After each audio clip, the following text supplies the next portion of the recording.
let me show you what the Pixel 11 looks like. You might have seen it, and it's no huge surprise. It's not jaw dropping, but they did refine it, in my opinion, to make it look even better. And look, I didn't plan this out. I know this happens every now and then, right? I got a lot of tech shirts and stuff, but I have my Google Pixel shirt on today. I swear to God, I threw it on this morning and I had no clue the leaks were coming out. Look, I am Team Pixel. So, just coincidence. Um, so it does look better. Let me load this video in some images comparing. Well, I have them loaded. Let me add them to the display. And I have a image comparing the new Pixel 11 to the current Pixel 10. And let me see if you can spot what has changed. Is there any difference? I can see it. And they've, in my opinion, they added upon.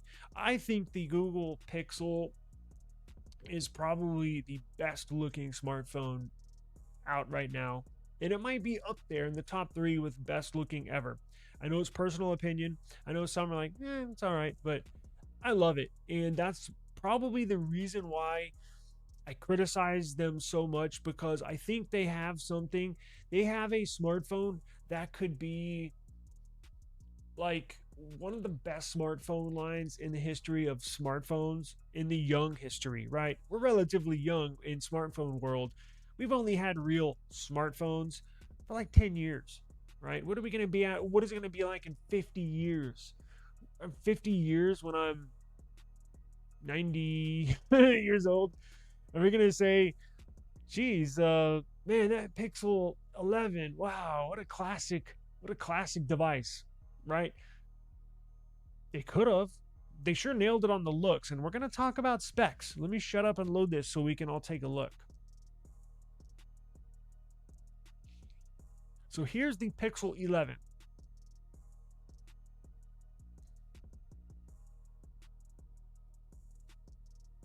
It's in white. I have a blue color too. There we go. Now, can you spot the difference?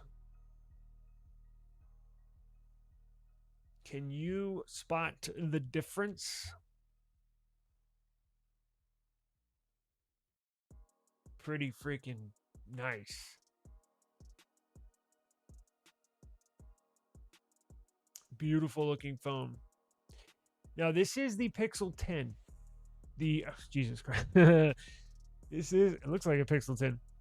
This is the Pixel 11, the base model. Now, we know the Pixel 11 Pro, Pixel 11 Pro XL are going to look identical, right? I mean, the Pixel 11, Pixel 11 Pro, now they added a third camera on the base model. Essentially, the dimensions are the same.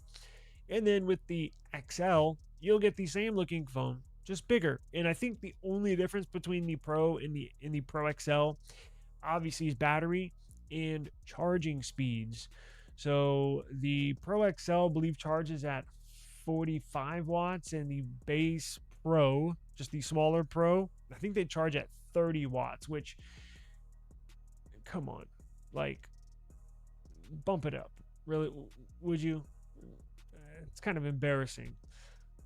But yes, so you are exactly correct. The lenses is what has changed. And I know you're thinking, well, what are you talking about? It looks the same to me. Well, let me throw up this picture, and maybe it'll give you a little better idea of what has changed. So the Pixel 10 series is on the left. It's the white one. Right. Everything's backwards. Right here. Well, if you're on vertical, you can't really see what I'm doing. But if you're on horizontal, you can see. I'm pointing. That's the Pixel 10 series. And then I won't go up there. Anyways, the blue one on the right is the new Pixel 11. Now, look where the camera island is. On the Pixel 10, it has the little half moon right there where the laser autofocus is, and the flashlight on the left side, on the left one. It has that little half moon there. And then the Pixel 11, that's in blue, that's on the right. Look at that camera island. It's complete glass. Now, I think that's great. I think it looks even better. Now that they did this with the Pixel 11, I'm looking at the Pixel 10 like, ugh. As soon as every time I've seen throughout the day, I've seen, of course, we have Pixel 10s here. Every time I look at the Pixel, I'm like, oh, all I see is that half moon now. I'm like, damn, why didn't they do this in the first place? Well, they do that on purpose, I think, to change something slightly, but don't really have a complete change. But I think it looks just removing that little half moon there on that camera island makes a world of a difference. I think it looks beautiful on the right, the Pixel 11 series. Now, last week we were talking about this upcoming Pixel 11 series, and I was saying the only real thing they can do with changing the design is, and I didn't even talk about the half moon. It didn't even cross my mind, right? But I was saying maybe reduce the camera bar just slightly, because if you turn the phone, if you have your Pixel 11 and you turn it this way, that camera island right here comes up off the back of the phone a lot. I mean, it's a huge camera bar. It's nice because you can kind of you can rest your hand up and use it. I mean, it doesn't bother me really. In fact, I love it because the phone doesn't wobble. I was texting with this before I went live, and if you use the S26 Ultra with no case, the wobble is insane. There is no wobble with Pixel. Well, let's get into where they can go from here. We're going to get into specs, but getting it back to the design. Google did mention when this first came out, so they went to this with the Pixel 9 series, Pixel 10, and now Pixel 11. That's 3 years in a row that the phone will look kind of the same. Google mentioned, I looked it up, what's his name, the CEO, or not the CEO, who's in charge of the Pixel division from Google, like that's his job, is just he manages the entire Pixel brand and Pixel division from Google. He was quoted as saying at the release of the Pixel 9 series that you will see a design change from Pixel every 2 to 3 years. So this is on the 3rd year, and you see very, very slight variations from the Pixel 9 to the Pixel 10, and now from the Pixel 10 to the Pixel 11. You see the very slight changes, and that's technically a design change, but he meant in that quote, he meant complete design change. And I guess a complete design change, if you're a Pixel user, or even if you're not, but from the Pixel, they really went to this design with the Pixel 6, and then Pixel 7 a little more refined, and then Pixel 8 even more refined with that strip of that camera bar, and then they went to the island where the both sides do not connect. And I love this design. I think it's classic. I think it's the best looking smartphone. You've seen some companies kind of copy this, kind of not, but it's beautiful. I love it. And I mentioned the design change in every 2 to 3 years because this is the 3rd year with this design. So I know we don't like to move ahead too far, but going into this time next year, rolling into the Pixel 12, are we going to see a complete redesign, meaning like something that just looks totally different? Maybe.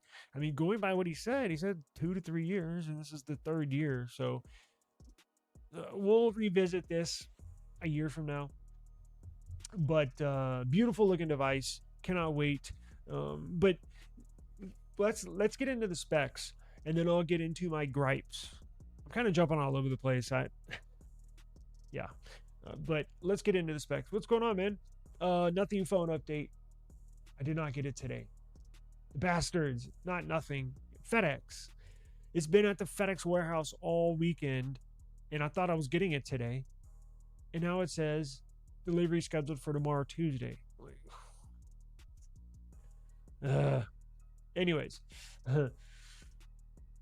Let's get into specs. So I was going to load a graphic of the expected specifications of this device. And then I thought, why am I doing that? I'm just wasting my time. So the specs look like they're going to be exactly the same. So you're going to get, on the base model, I'm just talking about the Pixel 11, which leaked, you're going to get 12 gigs of RAM. On the base model, they're still going to do 128. Stupid.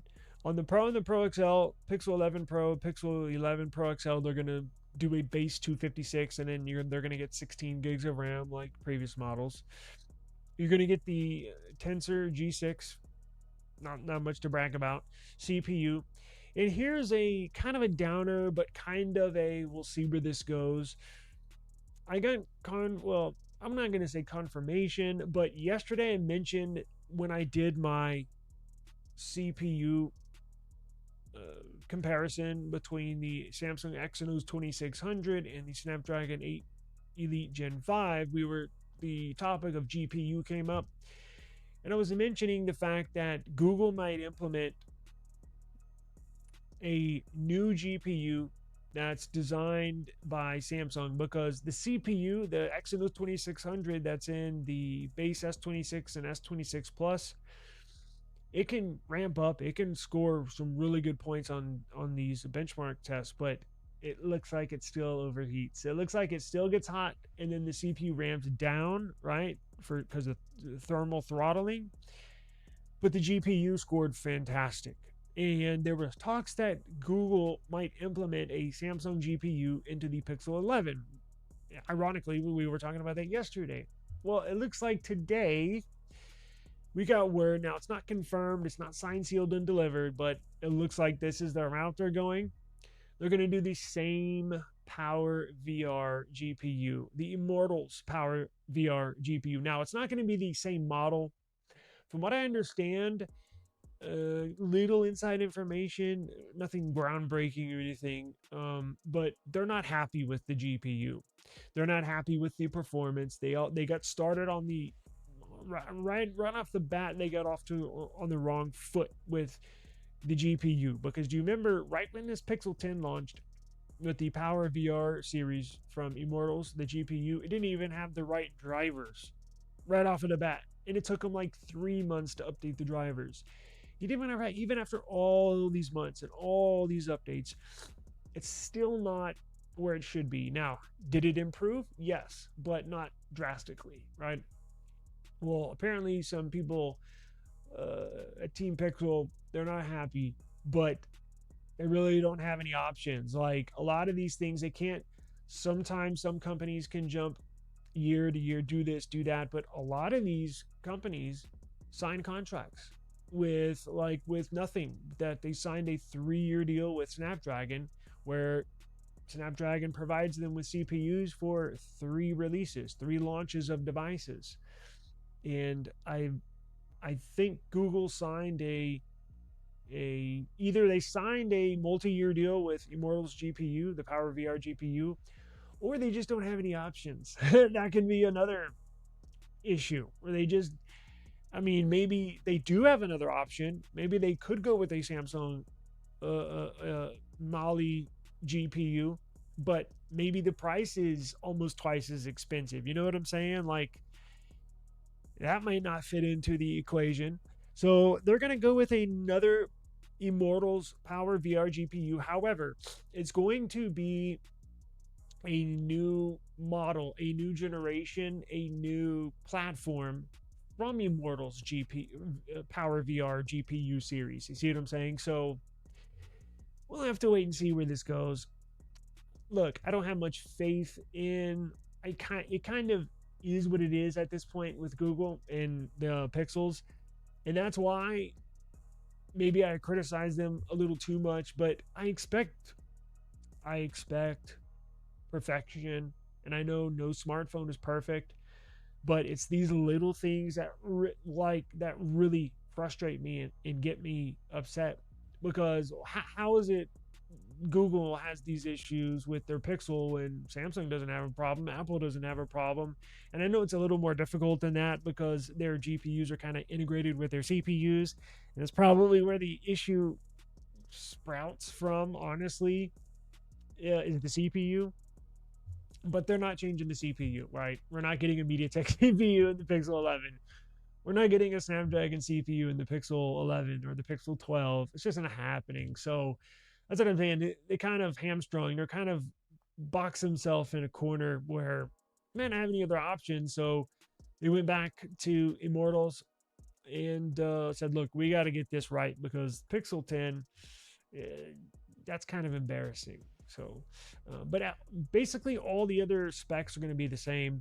You're going to get the same display, same resolution, the same dimensions, the same width, the same height, basically the same weight. Um, I wish they would improve upon the charging speeds a little bit, right? I think the 30 watts is okay. Well, it's not okay, but I think what they should do is do 30-watt charging on the base Pixel 11, 45 watts on the Pixel 11 Pro, and then like 50 or 60 watts on the XL Pixel 11 Pro XL. Because right now, as we sit, I think it's 30 watts, or is it 25 or 30 watts? I think it's 30 watts for the Pixel 10 and Pixel 10 Pro, and then 45 watts for the Pixel 10 Pro XL. The Pixel 10 Pro XL charges much faster than the smaller Pixel 10 Pro. And at this point, it's embarrassing. You pay $1,000 for a phone and it takes an hour and a half to charge. Here's my other complaint: is the 200 charging cycle limit. I've been a strong critic of Google in them implementing this into the operating system. I think it should be an option. They do not make it an option. They implement it into the operating system where you don't have a choice. After 200 charging cycles, your battery capacity gets capped at 80%, meaning you can't charge it past 80%, and your charging speeds are reduced by half. They cut your charging speeds in half. So, in my opinion, that needs to be an option, but they said from here on out, moving forward, that they're going to be implementing that. So, it really sucks for Team Pixel people like myself that your Google is essentially forcing me to either buy a new phone buy another Pixel after 6 months, because 200 charging cycles, roughly one cycle per day, 200 days comes out right around 6 months, maybe 5.5 months. What am I going to do when I have 200 charging cycles? Well, I'm not going to keep the phone. I'm not going to use a phone when it takes 2 hours to charge. You kidding me? I'm going to sell it and either get a new one or just get rid of it and be without a Pixel for 6 months. So the only real upgrade that you will see with these Pixel 11 series is the modem. So Carlos is correct. They are getting a MediaTek M90 modem that's going to replace the Exynos 5400 modem. Now I'm excited about this. This does have me excited. Not that the Pixel 10 with the Exynos modem was bad, because I've made videos on it. It's actually pretty good, but is it as good as Snapdragon modems? No. The Wi-Fi performance is just as good as Snapdragon modems. Wi-Fi performance, it's neck and neck. But when you step outside, that when it drops off maybe 10% compared to the Snapdragon. So it's not quite there with the Exynos 5400 modem that's currently in the Pixel 10. I think this MediaTek M90 modem is a good move. It is a very good move. And again, love MediaTek, love their company, love their products. I think they put out fantastic technology. And boy, I just wish they would switch to MediaTek CPUs one day, right? Maybe like I said earlier, maybe 50 years from now, Google will put MediaTek CPUs in their Pixel. What would that be? Pixel in 50 years, it would be Pixel 61. Wow, that sounds crazy. Let's see. Pixel. Oh, wait. I was gonna look up MediaTek M90 modem. Excuse me. Let's see what we got here. Let me share my screen. Maybe we can dive into this, and then we're going to get into the final topic of the day. Where are we at? About 30 minutes. Probably get off in about 15 minutes. We're going to get into AirDrop, Quick Share, Galaxy devices. We're going to get into that, but let's look into this modem real quick. I want to see what we got here. Come on. Lord have mercy. StreamYard's been really janky lately. Okay. Quick Google search, right? M90s and next generation AI powered. So this is not some rinky dink 5G modem from 2 years ago, right? Like, this looks to be top of the line, futuristic, advanced 5G modem. This was launched at Mobile World Congress late last year, mid last year. It enables 12 gigs peak download speeds. 3GPP release. Yes, 17 and 18 compliant. The modem you are describing is the Qualcomm Snapdragon X85G modem RM system, which they...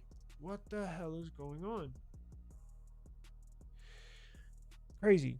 So, get this. Now that I know that, that's what the Exynos 5400 modem did not offer. When you see right here,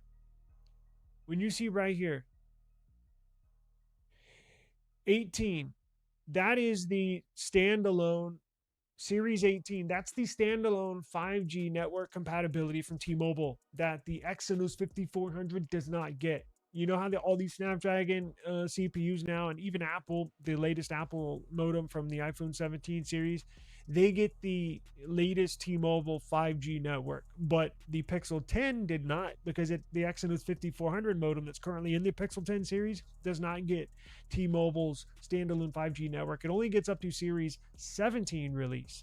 This new MediaTek modem has Series 18 release. That's the standard you need to get T-Mobile's new 5G network. So yes, good news if you're a Pixel lover and you have T-Mobile, quite frankly. It features MediaTek modem AI 2.0 for improved efficiency and supports 5G dual SIM dual active. That is sweet.